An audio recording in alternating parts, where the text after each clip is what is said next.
Hello everyone, welcome back to ThoseYGOguys. I'm your host Alessandro. So in this video we're going to be talking about the upcoming sneak peek preview date of the Duelist Alliance booster set.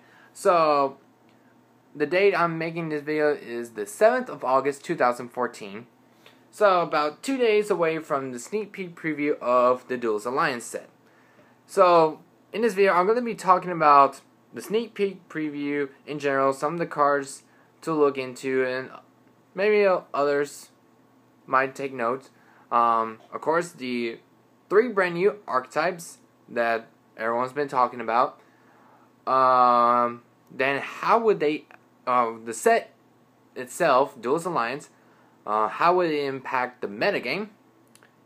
And basically some more of my personal thoughts. So without further ado, let's get started. So first archetype we're going to be discussing will be Shaddolls. Looking at the Shaddolls, you got some high rarities, but not a lot. I mean, you got the better end of the stick compared with another archetype that I will reveal later on. But yeah, I think mainly the El Shaddol fusion monsters, Shaddol fusion, and probably the Sinister Shadow Games and Shaddol Core will probably be the most expensive cards of that archetype within the set. So just for Shaddolls in general. So that's basically my thoughts on that. Then let's switch over to the Satellanite archetype. Basically, I think Satellanite's got the better end of the stick of all 3, basically, in my point of view. For main deck monsters, you got 2 super rare and up. So, not bad. Not bad at all. Just for the monster side, at least. For the XE monster, comes in 3 different rarities. Secret, Ultimate, Ghost. Let's see what else is there. Their support spells are low rarity, and then the one of their trap cards is the ultra rare, which is the counter one. Stellar Nova Alpha. So overall, I think they got the better end of the stick. Yes, Stellar Knight, Deltaros, the XE monster, it is a high rarity, which is kind of sucks. But regardless, the fact that it can be as a secret, ultimate rare, or a ghost rare, kind of like increase your probability of maybe getting the XE monster compared with the other 2 archetypes. I think you'd be fine. That's basically my personal opinion right there. So, yeah. And then finally, Yang Zings. Yang Zing players, I am so sorry. I feel bad for you. And to be deep down, I understand how you guys feel. Basically, the way I can relate to you guys is the fact that going back 2 years ago, when Abyss Rising booster deck was on its way to the TCG, I was so ready to play Mermels because, fun fact, I never really played a water deck before, and I was like, oh gosh, I'm so happy to play a good water deck, and la la la la, and all that. When I've heard the fact that, well, I already know Molten Glacier was going to be a secret rare, but when I've heard the fact that Mega is going to become secret rare, that was one shocker I was pretty mad at. I don't remember what was the rarity originally in the OCG for Mermaid Abyss Lindy and Abyss Sphere and that kind of stuff. I know they're ultras currently in TCG set. I just don't remember what were they in the OCG. So, but believe me, it took me a while to assemble this deck, and I have to be really thankful for having good friends and people who are willing to help me building this deck. Otherwise, it'll probably take me like months to build this deck. So, but I hope you Yangzing players could be able to get all the cards that you need to build a deck and enjoy it, because obviously you want to build a deck because you enjoy the deck, you really like it, and for that purpose only. So that's that. Basically, if you don't know what I'm talking about, the Yangzing archetype pretty much is majorly hollowed out. I mean, 4 of the non-tuner monsters, main deck ones, are super. The tuner monster is an ultra rare. Their synchro monster can be either a secret or an ultimate.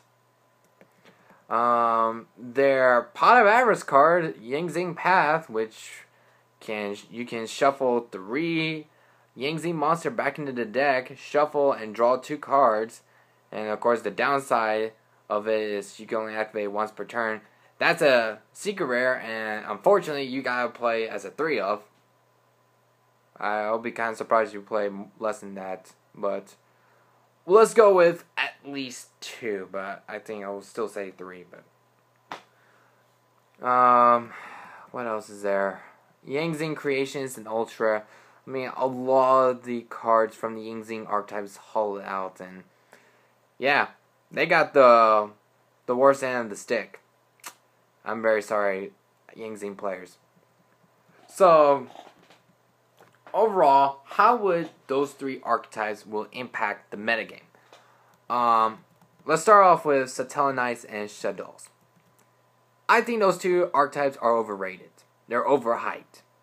As you have noticed or have seen the side decking against Shadow video that I've made earlier this week, what I've said, and personally I believe that, and I still am, Shadows is overrated, is overhyped.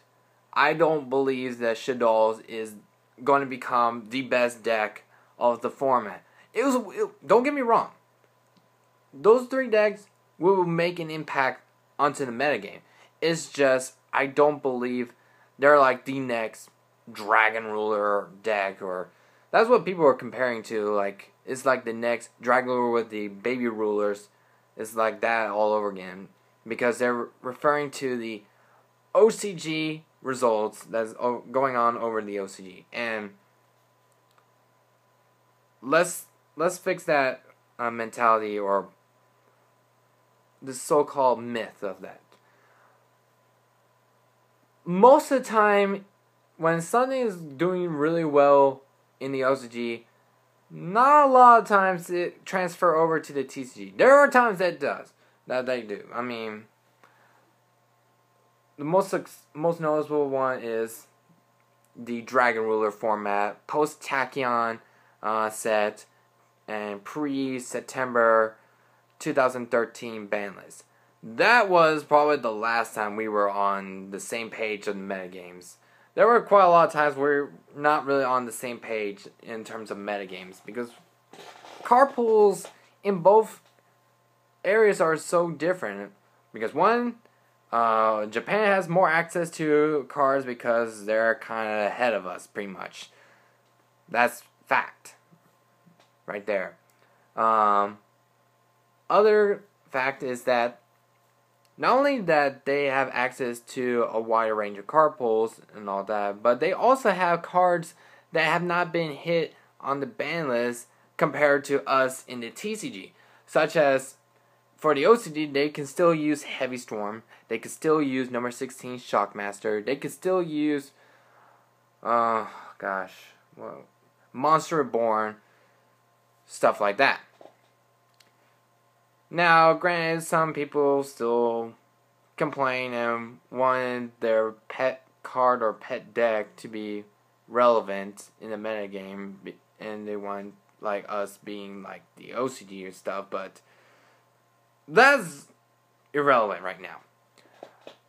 The moral of the story I'm trying to say is that never ever take everything from the OCG to granted that it will transfer over to the TCG. That's one thing is important. On top of that, the players in the OCG compare with us, the TCG players, or maybe even other players in the TCG, our playstyles are much more different.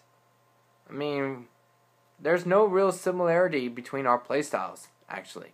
And that's kind of a true fact right there. And plus the mentality behind the metagames, both like in the OCG and the TCG, they're not on the same page.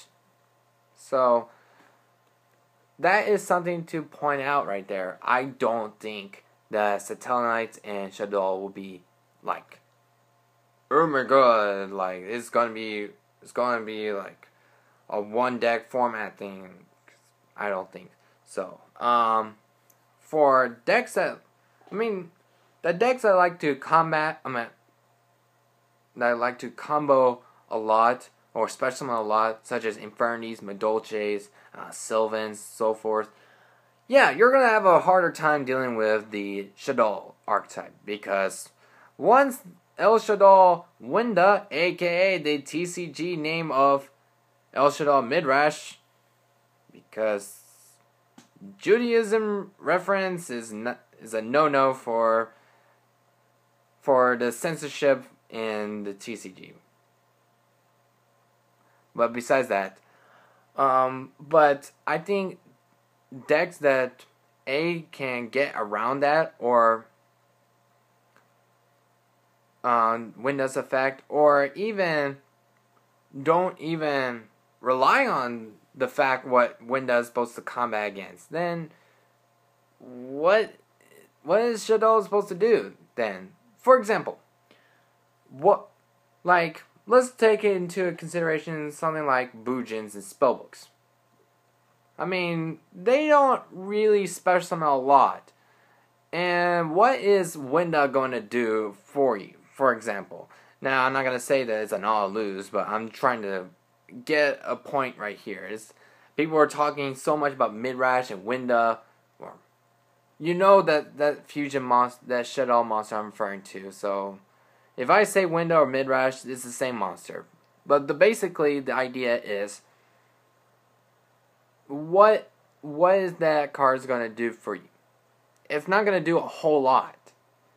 It's kind of like, basically, you're just, Shadow monster, the way I can see it's like Evil Swarm 2.0. That's the way I can see that. It's a stun-based deck, which is pretty much like Evil Swarms, but they take into a different approach of how they combat against the meta decks. But of course, decks that don't rely on special summoning a lot, or have ways to get around Winda, I don't think Shadows is going to be the best deck. And I've been hearing people saying, oh, well, Shadow's going to defeat like Mermos and all that. No. I doubt that, because after playing with Mermos I'm almost hitting that 2-year mark for playing this deck. Mermos have ways to get around El Shadow Winda. They do. Believe it or not. It's not like a really hard matchup for Mermos to really deal with, because the fact that Mermos is it's versatile. They have a wide perspective view, but that's kind of like comes to show that my belief, the fact that Shadow is becoming tier 0, is pretty silly. Satellites, the fact that the Star Seraph cards that are OCG exclusive, basically who I'm referring to are Star Seraph Spectre and Star Seraph Throne. Those cards are there, and in the OCG, they help a lot with the Satellites. And the fact that Shockmaster is still legal in the OCG, turn 1 Shockmaster of the game, if you do Shockmaster lock, you most likely going to win the game. Not gonna lie, you're most likely going to win the game. Not saying it's a guarantee win, saying most likely. But I can tell you, like, turn 1 Shock Lock is devastating. I've done it before. I've seen turn 1 Shock Lock being performed. It is not a pleasant experience if you're on the receiving end. But let's look into the Yang Zings. I think Yang Zings are underrated. Yang Zing has potential, and I don't think people really give much attention to that archetype. I really don't know. Yang Zings, the fact that they can float. I mean, if you think the hands were annoying, you're probably you're in for what the Yang Zing can do, because it's like Fire Hand, Ice Hand on steroids, but they can sink and float and do crazy stuff. And the fact that they can sink during the opponent's turn is pretty amazing. Depending on the situation, you can devastate your opponent. It's like, oh, you're making this big play. Cool. Before you do anything further, let me sink it to 7 for Black Rose and blow up your entire board. Congratulations on minusing yourself. Well, I just plus like nobody's business. That's the thing. I think Yang Zings, they have potential. And they're going to be a really strong contending deck right off the bat. So yeah, that's basically my own perspectives on the 3 new archetypes. Now let's look into the Burning Abyss archetype that people have been talking about. Personally, I think they're very interesting. I like Dante, Traveler of the Burning Abyss, a generic rank 3. Very good as well. It's like Card Trooper on steroids. Basically, that's how I refer it to. But really strong card, indeed. I see a lot of synergy with Torgai from the Underworld and other cards. Because, the fact that a lot of the main deck, well, pretty much all the main deck Burning Abyss cards so far in the Duelist Alliance are level 3 Dark Fiend type monster. So there's a lot of potential right there. It's a great opening how they introduced the Burning Abyss into the TCG, much better than what they did in the Noble Knights. Basically, a lot more cards for the Burning Abyss rather than just the one lone Noble Knight of Torgas from the Sneak Peek Galactic Overlord sneak peek preview card. So I think there's a lot of potential that's going to come into the Burning Abyss. So we just have to keep an eye on that one. Basically, let's look into cards that I think, just maybe some important notes right off the bat. Cards that I might take note. There's Felice Lightsworn Archer, which is the level 4 tuner monster. Basically, it's a wolf, level 4 tuner, and it's ultra rare. So that's one thing I'm probably interested in. Let's see.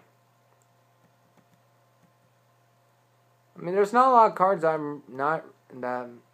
I'm interested in. Basically,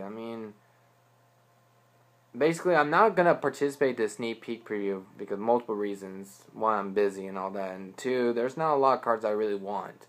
So that's one little fact right there. But besides that, I really do like how certain cards, how they are made. Let's see. What are good cards I'll take note of? Time Space Trap Hole. My bad. Time Space Trap Hole is a secret rare. If you play like Trap Tricks variant decks or so, you might want to take a look into this card. It's actually a unique card. The fact that when your opponent special summons a monster or monster from the hand or extra deck, you shuffle that monster or monsters into the deck, and then you lose 1,000 life points for each returned monster. That's potential of how to combat against pendulums in a way, and you can search it with Myrmilio. So I really think it's very unique how they really made it. Unfortunately, it's a secret, so price tag on this card might be a bit high on that one. Let's see what else is there. What else am I interested in? There's one XC monster I'm really interested in. I'm actually surprised. Castel, the Sky Blaster Musketeer. It is a super, which actually surprises me. I actually expected it to be an ultra or secret or so forth, but it's actually a super, so that might means it's easier to obtain. Why do I think Castel is worth mentioning is the fact that it is a generic rank 4 monster and it has a really good effect that only requires 2 level 4 monsters. First effect, you can just detach one XC's material from this card to target one face-up monster on the field and change it to face-down defense position. Or the other effect, you can detach 2 XC's material from this card to target one other face-up card on the field, shuffle it into the deck. And you can only use one Castel, the Sky Blaster Musketeer effect per turn, and only once that turn. The card is pretty good, and honestly, if you can get your hands on Castel, do so. Because I think the fact that it's a solid card, it's just like probably as strong as and probably decent enough like 101 Silent Honor Arc and Excitonite. So I think this card has mentioned and is well worth to get, basically. So I think that's about it. I'll have to mention about it. So, final note. What if I were a person who wants to build like any of the 3 earlier archetypes that I mentioned, or want to get cards because, you know, for collector's reason, do I want to get them immediately or should I wait? Basically, in my point, I can't even speak right now. Basically, in my point of view, I say wait. Because there's a phrase said that patience is a virtue. And basically, the card prices during pre-order time and sneak peek are very high. Because, one, demand is high, low amount of supply, or a limited amount of supply. I mean, you know, it's prices are going to be a lot higher than what they will be once the entire set will be released out to the public on its official release date. Once it hits to Walmart, Target, Toys R Us, so forth.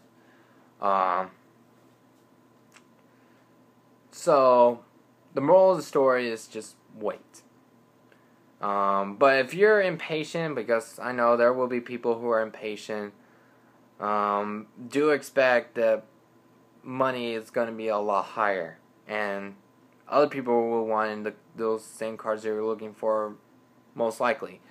That's basically my point of view. So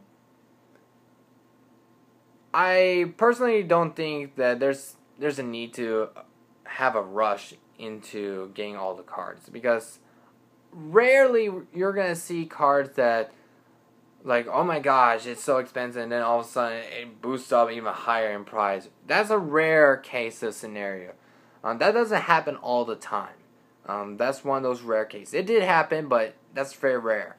But yeah, when you go into a sneak peek, read each card when you open it up, each pack, because maybe you might find a card is like, this is a potential to be a really good card.